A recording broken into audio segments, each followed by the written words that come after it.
What am I doing with all of these apples? Beautiful zester apples, tomatoes, jalapenos, and more garden out there. Well, I hope you'll stay tuned for some preservation products.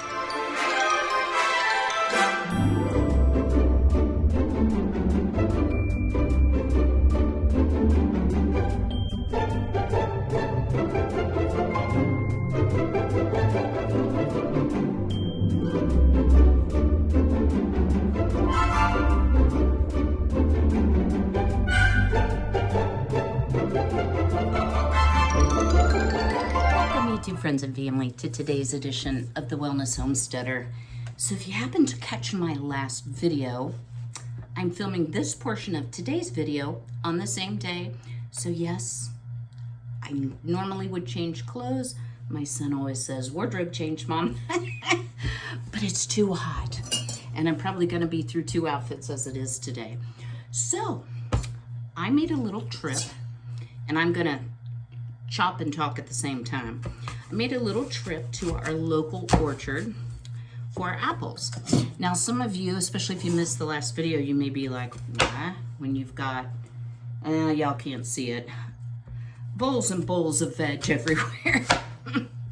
And you're talking about the overwhelm that harvest time can bring. Well, there are certain things that I don't produce. I have raspberries, I have strawberries. Those are the only 2 fruits that I have. And yes, I actually got some raspberries already this year. I'm super excited about it. I couldn't figure out whether it would bear fruit or not this year, but the girls have been eating them. Thank you, girls. And I love my chickens so much. Like, I can't be mad at them, but I am gonna have to figure something out for next year, because this bush has just grown gargantuan. The very first raspberry bush I had was like in a pot, and it was very, very small. And guys, what I'm doing is I'm quartering my apples, taking out the core, and then I'll talk about what we're going to do here in a minute. And I am placing the slices in this very clean 2-gallon jar. So I have half a bushel of apples. I'm hoping and praying it will be enough. And I'll talk in a minute about what we're doing. But I can tell you it's very happy where it is. But I'm going to have to, first of all, give it some support. So I'm going to have to do some research on that, because it's sprawling out everywhere. And I may have to fence it in a way that the chickens can't easily help themselves.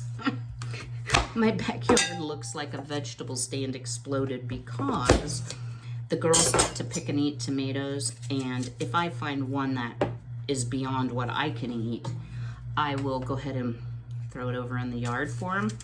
I'm sure my yard cutting people are like, ew, but that's okay. That's okay. The girls enjoy them, and they make short work of it, and I don't worry about it. But anyway, back to what are we making today. So I've shared on many videos, I'm not a drinker of alcohol.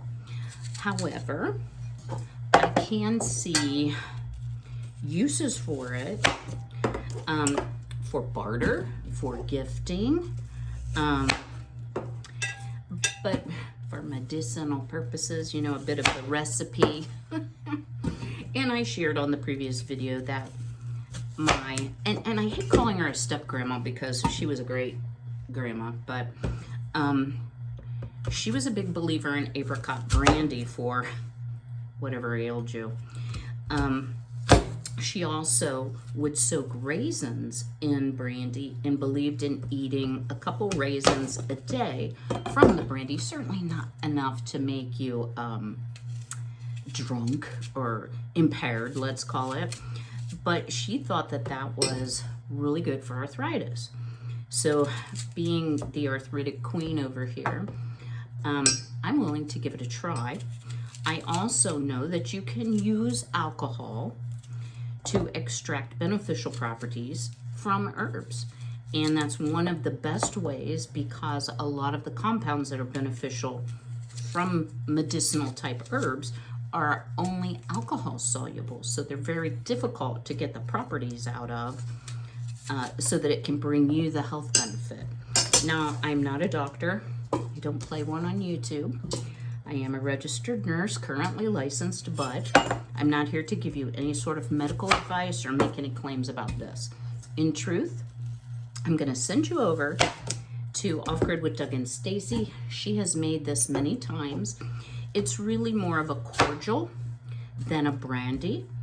And what we're going to do here is we are going to layer a big fat layer of apples. And then I purchased some organic raisins from Azure. Then a layer of raisins. And then we are going to put pure cane sugar. You can use raw sugar too. I apologize, guys, I was setting. You thought I grew, didn't you? And then you want to sprinkle a layer of sugar. Now, you don't have to do it in a 2-gallon jar. I'm kind of go big or go home. If I'm going to sit here and prep a bunch of apples, I'm going to make a big batch. So this will get 2 layers of, well, you compress it down with like a pickle packer or whatever you have. Like, I think even a potato masher works. Then you cover it with 2 layers of saran, seal it very tightly, like with the rubber band. I don't know if I've got one that big, but we'll figure something out. And then put like a heavy book on it, put it in a dark, cool place, like the back of your pantry. And in 4 months, you will have a mixture that you can strain, and it will be fermented. So I don't have to tell you about the benefits of fermented food. And I'm not going to say, you know, oh, I'm going to drink this every day, because that's not my plan for it. But I really have wanted to try it. So I'm going to keep cutting and layering, because even though it's like 127 outside, it's not really, y'all. Even though it's very hot outside, this is something that I can do without generating any heat. And I'm also going to do some veg prep so that when I get ready to can tomorrow, it will be a little easier on me. I won't have as much prep to do. So I'm going to bring you along for a few of those projects. Some of them we've already done, but I do want to share a couple things with you. So this will probably be filmed over a couple days. You'll be seeing this on the last day of August, guys. Can you believe tomorrow is September 1? Can you believe it? Fall is coming. Thank you, Lord, because this heat, I worry about my chickens, they're fine.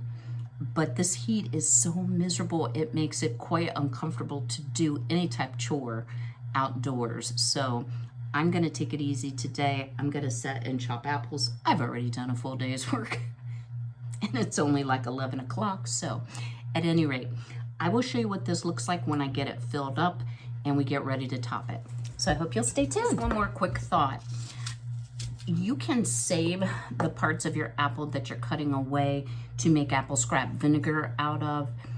It doesn't guarantee the 5% acidity to use for canning, but it's perfectly fine for its health benefits if you're an apple cider vinegar believer or an apple vinegar believer.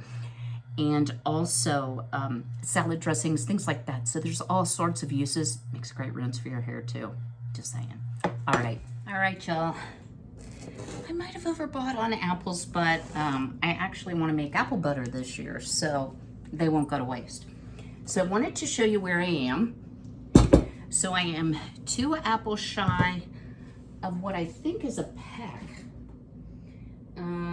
Let's see if we can tell from the bag. Yeah, 2 apples shy of a peck. That sounds like I got a health issue, right? I started with 1 pound of raisins. I still have close to half of that left. So I think if that gives you an idea of what you need. Now, before I add the sugar, what you want to do is you want to mush it down. And you can hear kind of the apples creaking and cracking and groaning and moaning. It will compress. You want to get it compressed as tightly as you can. When I watched Stacy do this, she said, oh, you can quarter your apples, you can chop them, you can do whatever. I found that slicing them fairly thinly really helped me. So on each layer, so I do a layer of apples, and I did 3 to 4 depending on the size of the apples. 2 to 3 of these like serving spoon sizes of sugar, just so everything looked fairly coated. And I am going to finish up with apples on the top. We're going to compress this down, but I just wanted to give you an idea that a peck will fill a 2-gallon jar, I think pretty much to the top, depending on the size of your apples, of course. All right, stay tuned. It's so nice to have the fridge space. Oop, one might be too big. All righty. As might that one be. We'll set you up on the shelf. Alrighty. Alright, y'all. We have our beautiful jar of pre-apple cordial. Cordial just sounds better to me. I am going to attempt to get this plastic wrap started. Y'all, I bought one of these and I hate it. It just seems like the biggest waste of money. But since I threw all the boxes away that things came in, yeah, I'm just on the struggle bus trying to get things opened and cut. So what you want to do is really put, oh, okay, maybe not quite that tight. You want to put your plastic wrap on very tightly because you're going to seal off the air from this. Now, one of the things Stacy said is when you get ready to, we'll say, harvest, I might do 3 layers, guys. When you get ready to harvest, you may notice that you've got some mold on the top. Just dispose of that, which would be my honest intention. I think of it like cutting mold off cheese and still eating the cheese. I do that. I don't know if y'all do, but I do. All right, I'm gonna go once this way, just because of the diameter of my jar. Okay, so we've got this stretched pretty tightly over. It's pretty airtight. So she said leave about 1 inch at the top, and then take a rubber band, put over it, and now we'll put a heavy book on it, and we're going to stick it into my dark pantry. So what if you don't have a pantry? Well, put it in the bottom of your closet or something like that. This should not bubble over the top based on what I've researched and read, so I'm not as worried. Some fermented vegetables can do that, but I think this is a little bit different process. Now, in a day or so, we're gonna come back with the pickle packer. We're gonna push it down, and we may need to add another layer, or depending on how much it compresses, which will depend on the type of apple and how active it is, I may need to add quite a few more apples. So I won't be getting into my apple stash for apple butter, certainly while it's this hot. And y'all, I apologize. I'm sure you're all like, wow, you're really sweating. I've always been a warm-blooded person. That's my excuse. But yes, it is miserable today. I just went and checked on the girls, and they're like, what? It's fine out here. We fine, Mom. We eating tomatoes, butternut squash, and getting into stuff because that's what we do. We're chickens. So I really didn't use a whole big bunch of sugar. I'm hoping I used enough. I watched Stacy's video, and I think based on what she was sprinkling in, I did okay. So I'm gonna put this, I'm gonna get a book and put on top a big heavy cookbook that I don't use very often. Let's see what we've got here. Okay, I use that. I may have to go to a different stash. Well, we don't use you very much. Let's see how you feel. Oh, no, I never use you. Well, okay, we'll try this one. Okay. Trouble making up your mind much, Kym. That is a nice heavy book, so that will work. And I could still access it if I need to. I'm going to stick it in the pantry. I will keep you updated on how this is going. And again, guys, I know that this is way out of my usual. I've never made anything alcohol before. And I'm not doing it so that I can party. I think that's the best way to say it. But I think this being a fermented type drink might have some health benefits in very small quantities for special occasions. Like the Baldwin sisters on the Waltons. It's for, oh no, that was Andy Griffith. It's for special occasions only. Like Potato Day. All right, guys. Let me see what else we're gonna get into. It may not be today. I may change clothes and look a little better and be less sweaty by tomorrow. It's only supposed to be a high of 81 tomorrow. Yes, I'll take it. All right, guys.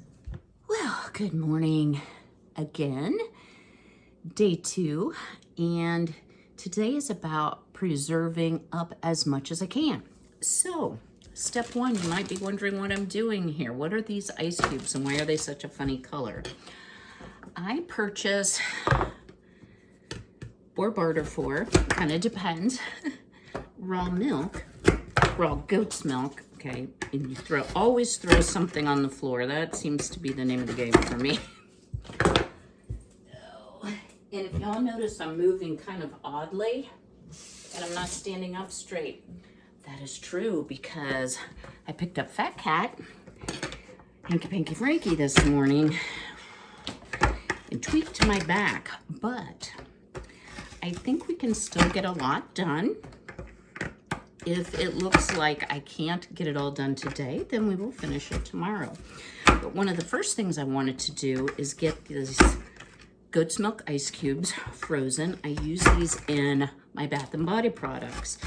And I'm very particular about who I get my raw goat's milk from. And you want to make sure it's safe and sanitary. Even though we're not consuming it, you still want great goat's milk. So the last thing I frozen is this silicone one, and it can be really hard to get these out. So I may have to let it thaw for a minute. Usually once you get it started, okay, here it comes. Yeah, it'll peel off. I definitely like the plastic trays the best. But these are nice and large. So I'm gonna finish up the goat's milk. This will go out in the deep freeze for use in my soap making, which may be part of our crafting coming up. Some really interesting fall soap that will be easy for you to make as well. And then I'm gonna go harvest most, I think, of my herbs that are ready. And I'm going to pre-freeze them on my Harvest Right Freeze Dry trays. And I will share that with you as well. So, good morning again, and I hope you'll stay tuned. We have our goat's milk taken care of. I have a ton, guys, of sage, and sage is one of the herbs that I absolutely love. I've been pinching back my basil so that it doesn't flower because it will become extraordinarily bitter if you allow that. So I've got a ton of basil that can be harvested. A little bit of rosemary. I don't think my rosemary was real happy here, however the impatient was. And then we will see what is salvageable out of these chives. So what I'm gonna do, harvest all the herbs, and then we'll get them freezing in the freezer to make our freeze drying process go a lot faster. I also wanted to show you all, even though I thought I made a huge mistake by putting cherry tomatoes in here, it is almost unbelievable how many tomatoes I have gotten, cherry tomatoes I have gotten off of this one green stalk where it's just planted at the top.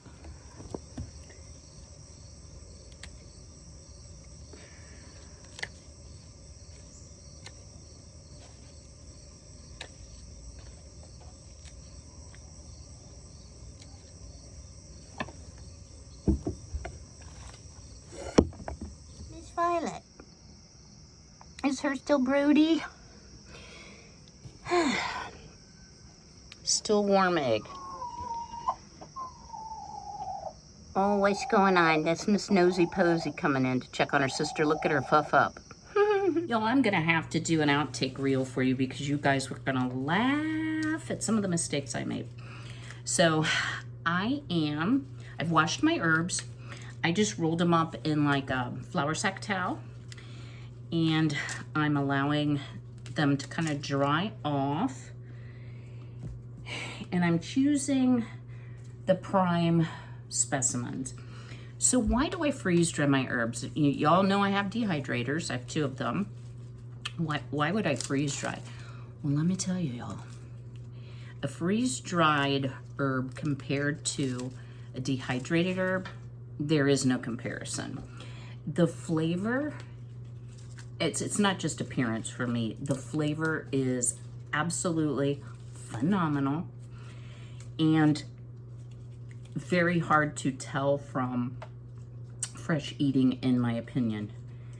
So this basil is pretty much done for the season. I did leave a couple stalks because I'm debating on whether or not I'm going to do another round. What did I do with my scissors? Of the tomato confit. I certainly haven't eaten through everything, of course, but I do have quite a love for it. And I have to tell you, on my raspberry, yeah. How about another outtake? My rosemary, pretty much done for the season. I'm gonna see what I can get, but just like with canning, the taste and appearance is not going to improve. So if your rosemary is really, really beyond itself, i.e. brown, you may not want to even bother with it. I'm gonna try to salvage what I can because rosemary is one of my absolute favorite herbs. So I primarily have been growing this year rosemary, basil, and sage. And you may be like, oh, where's your thyme? Well, guys, I have to tell you, not a fan of thyme. To me, it has a very menthol taste, and it may just be me. And all I'm doing here is I am just cutting away a lot of the woodiness of the rosemary. I got very little, honestly, but I'm gonna pick out the grass and we'll put something else on that tray. So I'm going to continue working here.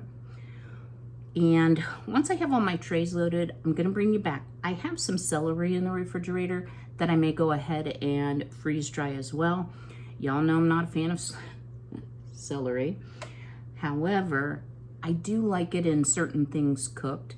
So rather than to waste the remainder of the package that I had to purchase because I don't grow celery, I decided maybe I would just go ahead and freeze dry that. So sorry about all the leaning, guys.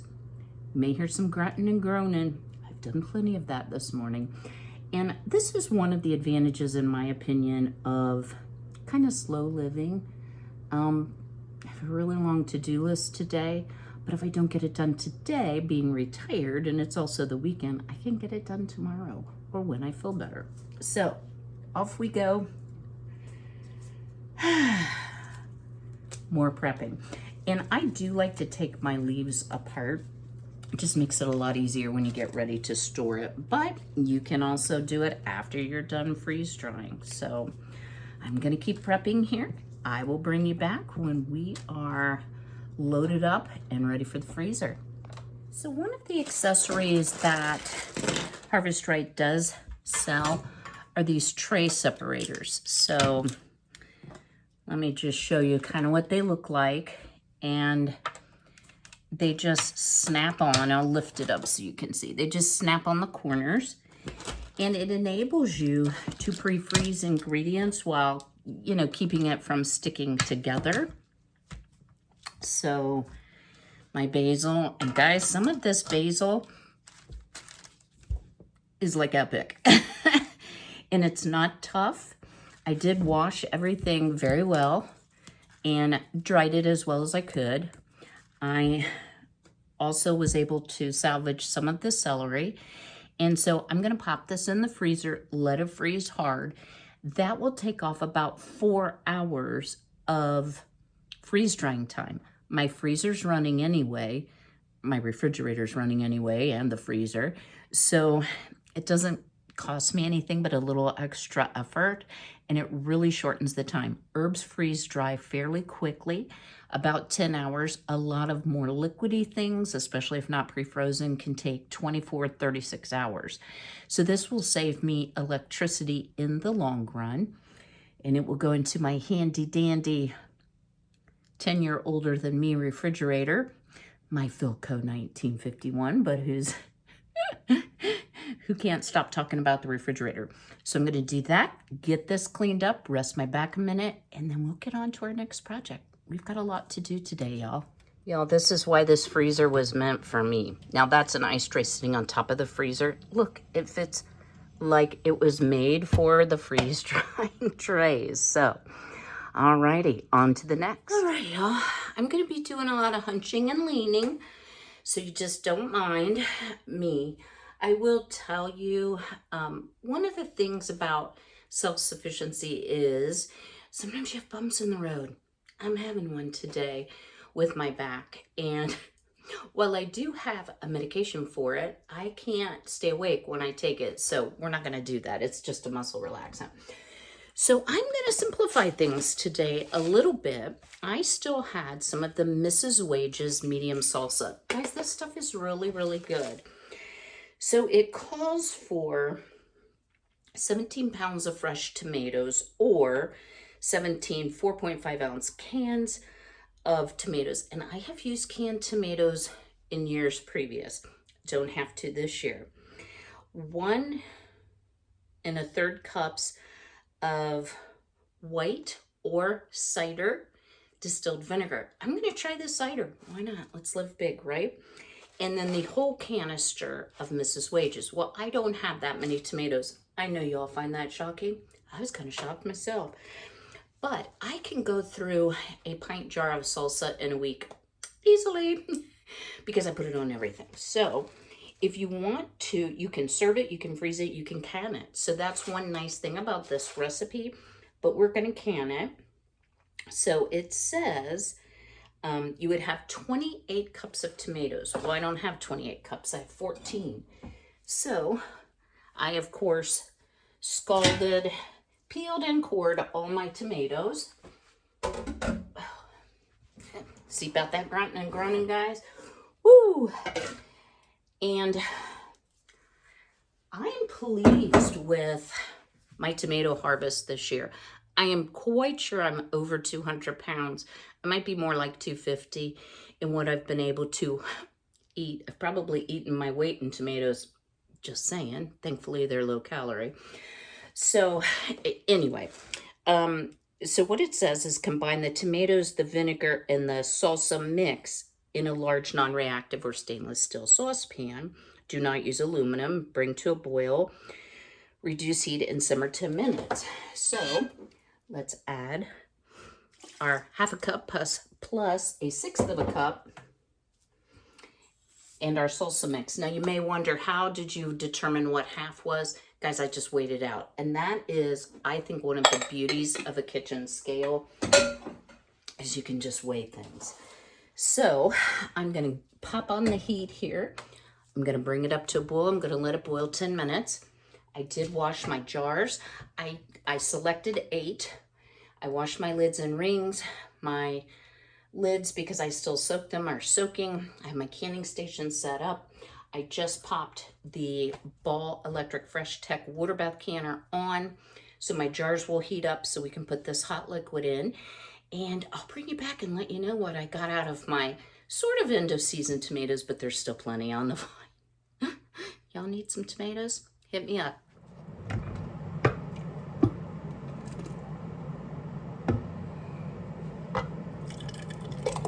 So we are aiming for 1/2 inch headspace. And you all might wonder why,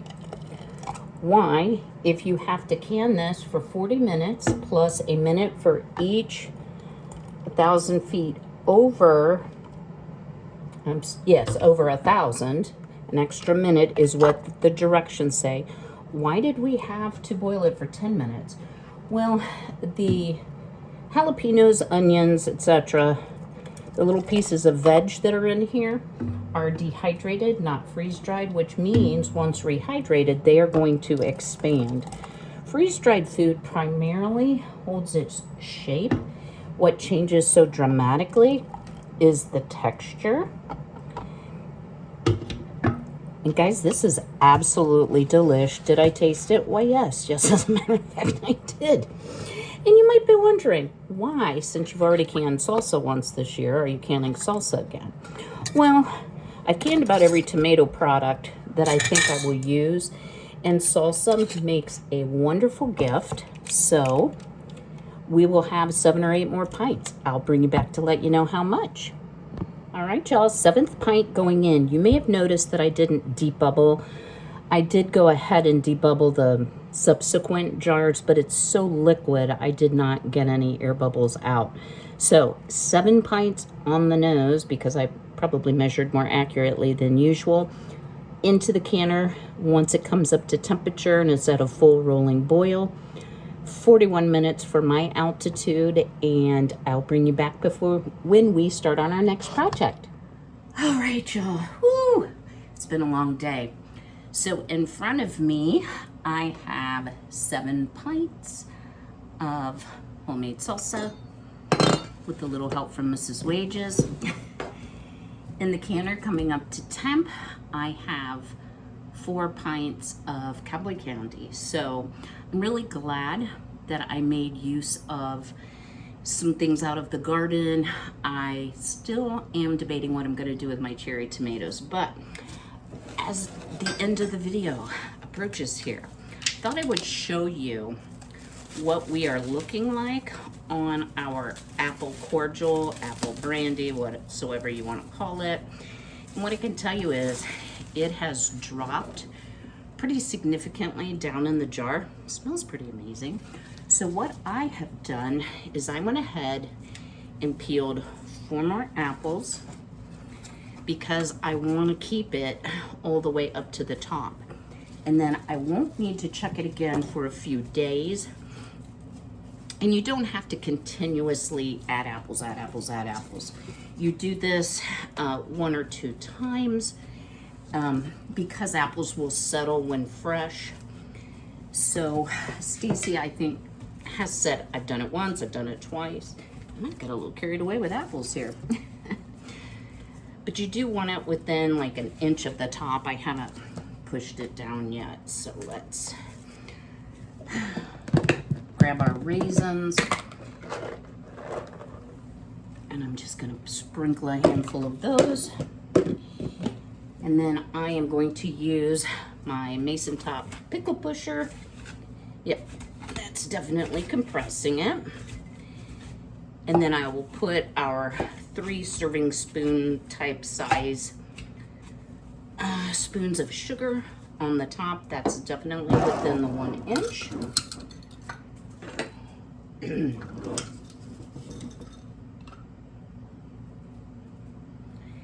You guys, it smells really good. It smells like apples, a little bit like raisins. I can't say it smells like, anything fermented, of course, just from being overnight. So once again, you want to stretch that saran very tightly. Do I need a new set of saran? Not really. You know what? My saran needs to be replaced. So I'll do 2 layers of saran, the rubber band, the heavy book, and back in the dark pantry. I'll bring you back for just a minute of final thoughts. Well, I hope you all have enjoyed this 2-day end of summer harvest extravaganza. So purchased some apples, made our apple cordial or apple brandy to come this fall.